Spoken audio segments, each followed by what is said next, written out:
لوگ کیا ہیں اس کی حضوری میں خوش ہیں، شادمان ہیں، اور شادمانی کی وجہ کیا ہے؟ کیونکہ وہ اپنے خدا کی حضوری میں ہیں۔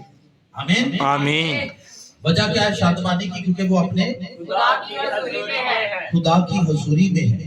سو اس لیے داؤد کیا کہتا ہے؟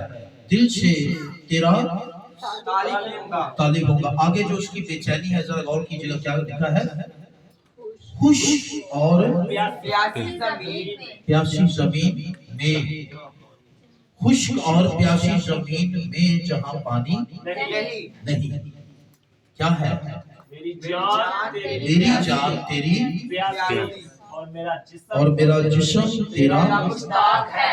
یعنی تشبیہ دی اس نے کس زمین سے؟ ایسی زمین جہاں پانی نہیں ہے، ایسی زمین جو پانی کی ایک ایک بوند کے لیے ترس رہی ہے۔ اور پتہ ہے آپ کو جس زمین کو پانی نہ ملے، آپ نے کبھی دیکھا ہوگا کہ وہ زمین جس کو پانی کافی دیر سے مل ہی نہ رہا ہو، وہ پھٹ جاتی ہے، وہ پھٹ جاتی ہے۔ اور پھٹنے کی وجہ کیا ہے؟ کہ اس کو پانی نہیں ملا۔ یعنی زمین میں بھی جو زندگی ہوتی ہے وہ کیا ہے؟ وہ اپنی حالت کو کیا ہے؟ کھوتی جاتی ہے، کیونکہ اس کے لیے بھی، اس کو تازہ رکھنے کے لیے، اس کے جو ہے قوت کو برقرار رکھنے کے لیے بھی اسے کیا ضرورت ہے؟ پانی کی ضرورت ہے۔ تو داؤد کیا کہتا ہے؟ تشبیہ دیتا ہے، ایسی ہی میری حالت ہے۔ کتنی بے چینی ہے خدا کی حضوری کی، جیسے خشک زمین پانی کے لیے ترس رہی،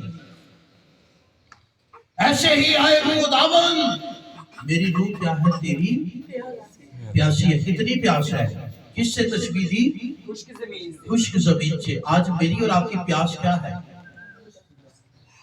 کتنی پیاس ہے؟ میں جلدی چرچ جانا ہے، کتنی پیاس ہے؟ بائبل سٹڈی ضرور کرنی ہے، کتنی پیاس ہے؟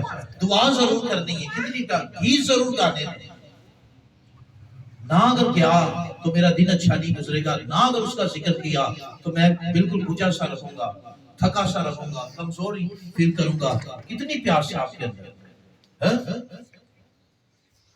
اور انجلے بھی جی نے ہفتے بعد بھی پہلے ہی گانا چکائے، آج ذرا چھوٹا جی کام رکھے آجے۔ اتنی مردہ حالت روحانی طور پر، اتنی بری حالت ہے روحانی طور پر کہ ہفتے میں بھی کیا ہے؟ آج ذرا بادشاہ چھوٹا جا کام رکھے آج، یہ حالت ہے۔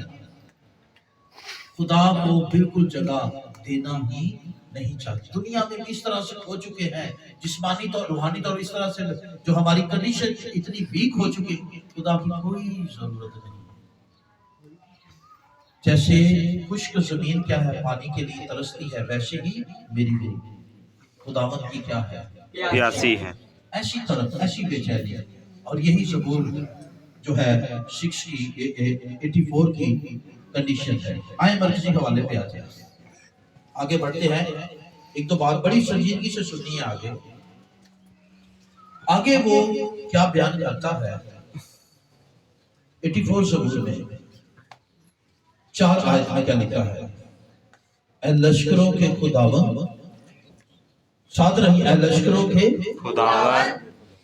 3 آیت، اے لشکروں کے خداوند۔ مجھے نظر کی پرابلم ہے، اس لیے تھوڑا سا مجھے اب جو 3 ہے وہ 4 نظر آ رہا ہے، تو ساتھ رہا اس لیے کہتا ہوں کہ مجھے تھوڑی سی ساتھ ساتھ ہیلپ کیا کرے۔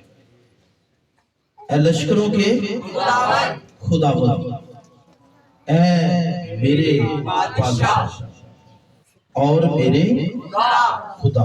اے لشکروں کے خداوند، اے میرے بادشاہ اور میرے خدا۔ درخواست ہے اس کی، کیا ہے؟ تیرے مذہبوں کے پاس، کہاں؟ تیرے مذہبوں کے پاس، تیرے مذہبوں کے پاس۔ یہاں بھی وہ تشبیہ دے رہا ہے، اصل میں وہ اپنی کنڈیشن بیان کر رہا ہے۔ کیا ہے تیرے مذہب؟ بوریا نے اپنا آشیانہ اور ابابیل نے اپنے لیے گھونسلہ بنا لیا۔ کس لیے بنایا؟ جہاں وہ اپنے بچوں کو رکھے۔ یعنی کہنے کا مطلب کیا ہے؟ اے خداوند، پرندوں نے بھی تیری حضوری میں اپنا ڈیرا لگا لیا۔